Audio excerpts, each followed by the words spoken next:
Hi, welcome back to A Course in Miracles, Manual for Teachers, Part 8. So I'm going to start with the reading, and then we'll talk about some things that come up through the reading. How can perception of order of difficulties be avoided? The belief in order of difficulties is the basis for the world's perception. It rests on differences, on uneven background and shifting foreground, on unequal heights and diverse sizes, on varying degrees of darkness and light, and thousands of contrasts in which each thing seen competes with every other in order to be recognized. A larger object overshadows a smaller one.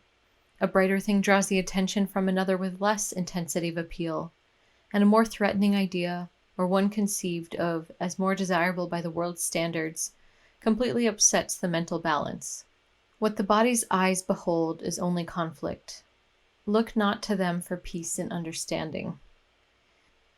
Illusions are always illusions of differences. How could it be otherwise? By definition, an illusion is an attempt to make something real that is regarded as of major importance, but is recognized as being untrue. The mind therefore seeks to make it true out of its intensity of desire to have it for itself.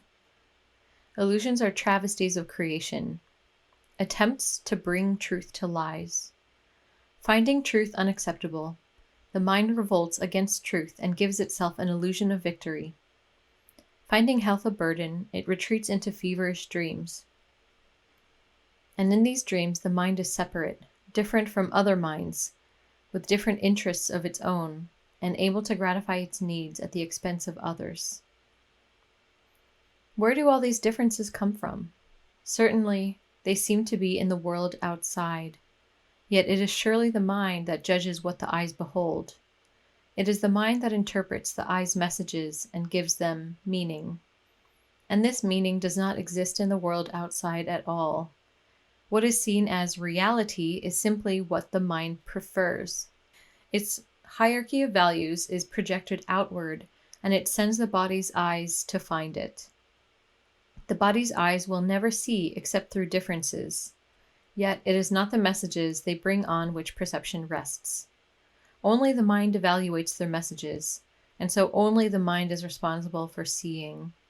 It alone decides whether what is seen is real or illusory, desirable or undesirable, pleasurable or painful. It is in the sorting out and categorizing activities of the mind that errors in perception enter. And it is here correction must be made. The mind classifies what the body's eyes bring to it according to its preconceived values, judging where each sense datum fits best. What basis could be faultier than this? Unrecognized by itself, it has itself asked to be given what will fit into these categories. And having done so, it concludes that the categories must be true. On this the judgment of all differences rests, because it is on this that judgments of the world depend. Can this confused and senseless reasoning be depended on for anything? There can be no order of difficulty in healing merely because all sickness is illusion. Is it harder to dispel the belief of the insane in a larger hallucination as opposed to a smaller one? Will he agree more quickly to the unreality of a louder voice he hears than to that of a softer one? Will he dismiss more easily a whispered demand to kill than a shout? And do the number of pitchforks the devils he sees carrying affect their credibility in his perception? His mind has categorized them all as real, and so they are all real to him. When he realizes that they are all illusions, they will disappear. And so it is with healing. The properties of illusions which seem to make them different are really irrelevant, for the properties are illusory as they are. The body's eyes will continue to see differences, but the mind that has let itself be healed will no longer acknowledge them. There will be those who seem to be sicker than others, and the body's eyes will report their changed appearances as before. But the healed mind will put them all in one category. They are unreal. This is the gift of its teacher, the understanding that only two categories are meaningful in sorting out the messages the mind receives from what appears to be the outside world. And of these two, but one is real. Just as reality is wholly real, apart from size and shape and time and place, for differences cannot exist within it, so too are illusions without distinctions. The one answer to sickness of any kind is healing. The one answer to all illusions is truth. So in this section, it says, what the body's eyes behold is only conflict. Look not to them for peace and understanding. And when I read this, it reminds me of a situation today with my family, and certain family members were talking about what's happening in the world. Basically an update on the news that they were watching and their perception of it. And what I was sharing with them was that, the things that mainstream media might put in front of you is in a way a distraction for what is happening behind the scenes. But that ultimately anything that's happening in this whole world, anything that's happening that we're witnessing here and really believing in, is also just a distraction from God. And how the difference is about how you feel, when I asked them if you're watching this and whatever situation that they were referring to in the news, and I just ask, how do you feel when you see that? And comparing that to when you're in prayer or when you're feeling connected to God, how do you feel there? And that's a very simplified version of that. And so moving on, it is the mind that interprets the eye's messages and gives them meaning. Its hierarchy of values is projected outward, and it sends the body's eyes to find it.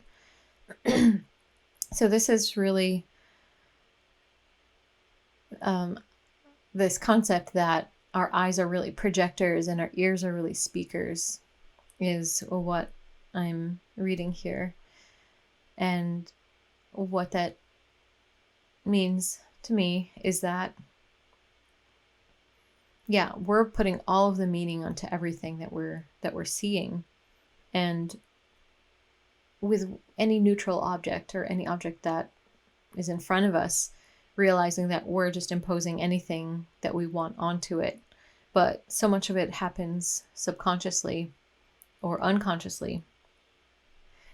Once we become aware that we're actually projecting our experience, then we have the ability to actually bring it back to our minds, take back the illusion, and to come back to peace and come back to truth. It is in the sorting out and categorizing activities of the mind that errors in perception enter. When he realizes they are all illusions, they will disappear, and that the healed mind will put them all in one category, that they are unreal. And so the only categorization that the healed mind will do is real, not real.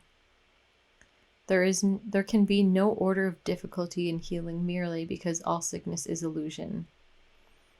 So, this question is, how can perception of order of difficulties be avoided? And it says the body's eyes will continue to see differences, but the mind that has let itself be healed will no longer acknowledge them. This is the gift of its teacher, the understanding that only two categories are meaningful in sorting out the messages the mind receives from what appears to be the outside world, and of these two, but one is real. The one answer to sickness of any kind is healing. The one answer to all illusions is truth. Yes, the body's eyes will continue to see differences. And I think that's an important aspect, to not just wash over everything and say, none of this is real, without really fully acknowledging that the body absolutely believes that it's real. But when you can be in that place where you can really see, okay, yes, I'm fully believing my body's eyes are absolutely believing this, but then you can also realize that, but that is not real. And when you know what is real, i.e., God, then it has less meaning. It has less of a weight. And order of difficulties of healing, it's all the same. But to be able to let our minds fully grasp that, it takes some practice, takes some mind training. What I learned with theta healing is that to be able to heal something really small or something really big should be the same, is the same. And it's just, we sometimes need to train our minds to be able to fully accept that. And I've seen that, and I've seen that for myself as well, where certain things come very easily, very naturally. Like, say, to be able to change an emotion for somebody in a way that can be really easy. But when it comes to changing something physical, that might seem harder, because it, to the way that our mind, our brain, has decided that things that are more solid are more real. It's not really true. You know, when you even use science to understand that most of the particles in things that are solid is actually space, then maybe it's just as easy to change something physically as it is to change a feeling or emotion. And it is. It's just acknowledging where our brains are. So yeah, ultimately this is asking, how can perception of order of difficulties be avoided? The answer that I get from this is the categories of real and not real, making that distinction and practicing that. So thanks. That's all for today. See you next time.